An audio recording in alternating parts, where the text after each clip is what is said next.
अस्सलाम वालेकुम। अच्छा, तो लास्ट जो हमारा टॉपिक था उसमें हमने पीएच के बारे में पढ़ा था। आज का जो हमारा टॉपिक है वो है इंडिकेटर्स। अब जो इंडिकेटर्स होते हैं वो ऑर्गेनिक कंपाउंड्स होते हैं। जब आप उनको किसी सॉल्यूशन में डालते हो तो वो डिफरेंट कलर्स शो करते हैं। अब सॉल्यूशन जैसे कि एसिडिक सॉल्यूशन और अल्कलाइन सॉल्यूशन का हमें इंडिकेटर्स के थ्रू पता लग सकता है। ठीक है। अच्छा, जैसे फॉर एग्ज़ाम्पल यहाँ नीचे एग्ज़ाम्पल दिया हुआ है, फिगर दी हुई है और दूसरा एक चार्ट है। तो सबसे पहले तो हम इस में जो कुछ इम्पोर्टेंट इंडिकेटर्स हैं वो देखते हैं। यहाँ पर इंडिकेटर लिखा हुआ है। अब स्ट्रांगली एसिडिक सॉल्यूशन में उनका कलर क्या होता है, पीएच क्या होती है, और कलर स्ट्रांगली अल्कलाइन सॉल्यूशन में कैसा होता है, ये हम देख लेते हैं। अच्छा, यहाँ पर 3 इंडिकेटर्स दिए हुए हैं।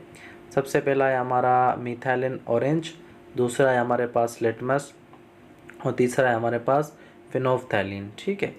अब मिथाइलिन ऑरेंज को जब हम किसी एसिडिक सॉल्यूशन में डालते हैं तो उसका कलर जो है वो रेड हो जाता है। ठीक है। और जब आप उसको किसी स्ट्रांगली अल्कलाइन सॉल्यूशन में डालेंगे तो उसका कलर हो जाता है हमारे पास येलो। ठीक है। दूसरा हमारे पास लिटमस है, ये भी एक इंडिकेटर है, पेपर की फॉर्म में प्रेजेंट होता है।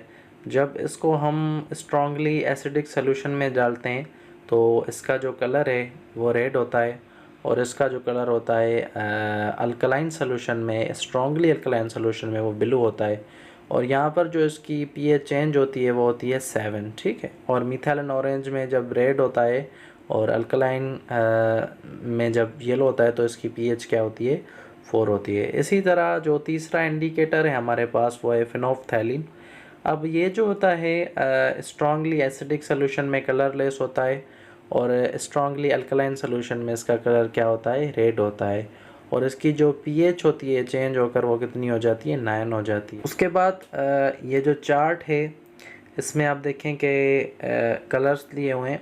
मिथाइलिन ऑरेंज को जब हम स्ट्रांगली एसिडिक सॉल्यूशन में डालते हैं तो उसका कलर रेड होता है, और जब आपको स्ट्रांगली बेस सॉल्यूशन में या अल्कलाइन सॉल्यूशन में डालेंगे तो ये येलो होगा। इसी तरह जो लिटमस होता है वो हमें हमारे पास पेपर की फॉर्म में मौजूद होता है। तो जब आप देखें कि स्ट्रांगली एसिडिक में हमने इसको डाला तो ये रेड हो गया, और जब इसको अल्कलाइन सॉल्यूशन में डालेंगे तो वो ब्लू होगा। ठीक है। फिनोल्फ्थैलीन भी इसी तरह, जब हम उसको किसी स्ट्रांगली एसिडिक सॉल्यूशन में डालेंगे तो वो कलर लेस हो जाएगा और यहाँ पर ये रेड हो जाएगा। और नीचे ये पीएच दी गई हुई है। उसके बाद इसकी थोड़ी डिस्क्रिप्शन देख लेते हैं कि जो भी इंडिकेटर होता है उसका एक ख़ास स्पेसिफिक कलर होता है एसिडिक मीडियम में, और उसकी पीएच भी क्या होती है, रेस्पेक्टिवली चेंज होती है। ठीक है। और बेसिक में भी उसका स्पेसिफिक कलर होता है। जैसे फिनोल्फ्थैलीन का एग्जांपल दे रहा है कि जब वो आप उसको स्ट्रांगली एसिडिक सॉल्यूशन में डालते हो तो वो क्या हो जाता है, कलर लेस हो जाता है और रेड हो जाता है स्ट्रांगली अल्कलाइन सॉल्यूशन में, और उसकी पीएच भी क्या हो जाती है, हमारे पास चेंज हो जाती है। This means phenolphthalein is colourless in solution with pH less than 9। जब उसकी पीएच लेस देन 9 होगी तो वो क्या हो जाएगा, कलरलेस हो जाएगा। ठीक है। और हाँ, ठीक है। If the pH is above 9 phenolphthalein is red as shown figure 10.2, जो कि मैंने ऑलरेडी आपको एक्सप्लेन कर दी है।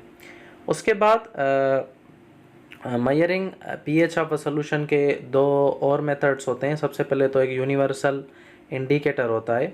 अब कुछ इंडिकेटर्स जो होते हैं वो एज अ मिक्सचर के यूज़ होते हैं, एज अ मिक्सचर। कैसे? अब क्या होता है कि फॉर एग्ज़ाम्पल ये देखें, ये भी हमारे पास जो यूनिवर्सल इंडिकेटर होता है ये पेपर की फॉर्म में होता है।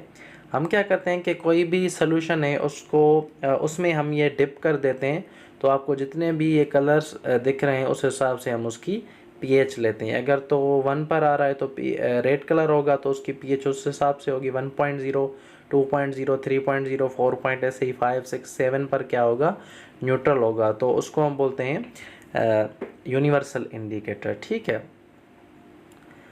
अब ये जो होता है इसको मैंने आपको बताया ऑलरेडी कि इसको डिप करने से किसी भी सॉल्यूशन में हमें पता लग जाता है, पेपर की फॉर्म में मौजूद होता है। ठीक है। और उसको कलर की मदद से उसकी पीएच जो है वो हम फाइंड आउट करते हैं। आपने देखा होगा कि लैब में अगर मैं आपको बताऊं तो अगर किसी ने सुना है कि नहीं, कि जो हमारा यूरिन होता है, यूरिन उसमें भी एक स्ट्रिप आती है, जब आप उसमें डालते हैं वो स्ट्रिप तो मुख्तलिफ उसमें कलर होते हैं, तो उसमें एक पीएच का भी होता है, तो वो हमें बताता है कि हमारा जो यूरिन है उसकी पीएच कितनी होती है। ठीक है। अच्छा, उसके बाद दूसरा जो है हमारे पास पीएच मीटर आता है। ठीक है। अब पीएच मीटर जो है इसमें दो चीज़ें होते हैं, एक तो ये आपका मीटर आ गया और उसके साथ ये जो आपको नज़र आ रहा है ये इलेक्ट्रोड होता है। ठीक है, ये हमारे पास सोल्यूशन है। ये तीन चीज़ें, ये मीटर है, ये इलेक्ट्रोड है जो आपको नज़र आ रहा है, ये कनेक्टेड होता है इस मीटर से, और ये सोल्यूशन है। ठीक है। अब ये जो है electrode connected to the meter, मैंने आपको ऑलरेडी बताया कि जो मीटर होता है वो इलेक्ट्रोड से कनेक्टेड होता है, सोल्यूशन में डिप करते हैं और इसी तरह से हम इसकी पीएच फाइंड आउट कर सकते हैं। अब ये मोर रिलायबल होता है, एक्यूरेट होता है पीएच को मेजर करने का तरीका as compare to the universal indicator, पर ज़्यादातर हमारे पास जो यूज़ होता है वो कौन सा होता है, वो हमारे पास जो यूनिवर्सल इंडिकेटर है लैब्स में या डिफरेंट सोल्यूशन की पीएच मेजर करने के लिए वो यूज़ होता है, लेकिन ये ज़्यादा एक्यूरेट होता है। ठीक है, ये बात याद रखनी है। और इसमें मीटर होता है और इलेक्ट्रोड कनेक्टेड होता है, और ये हमें यहाँ पे बता देता है इसकी पीएच कितनी है। जब आप इसको देखोगे तो आप देखो 0 से लेकर इसमें ये लिखी हुई है। ठीक है, 14 तक। उसके बाद ये प्रॉब्लम्स थे, मैंने आपको तरीक़ेकार बताया था कि इनको हम कैसे करते हैं। जो भी नॉन कंसंट्रेशन है हमारे पास, हम उसका लॉग लेते हैं।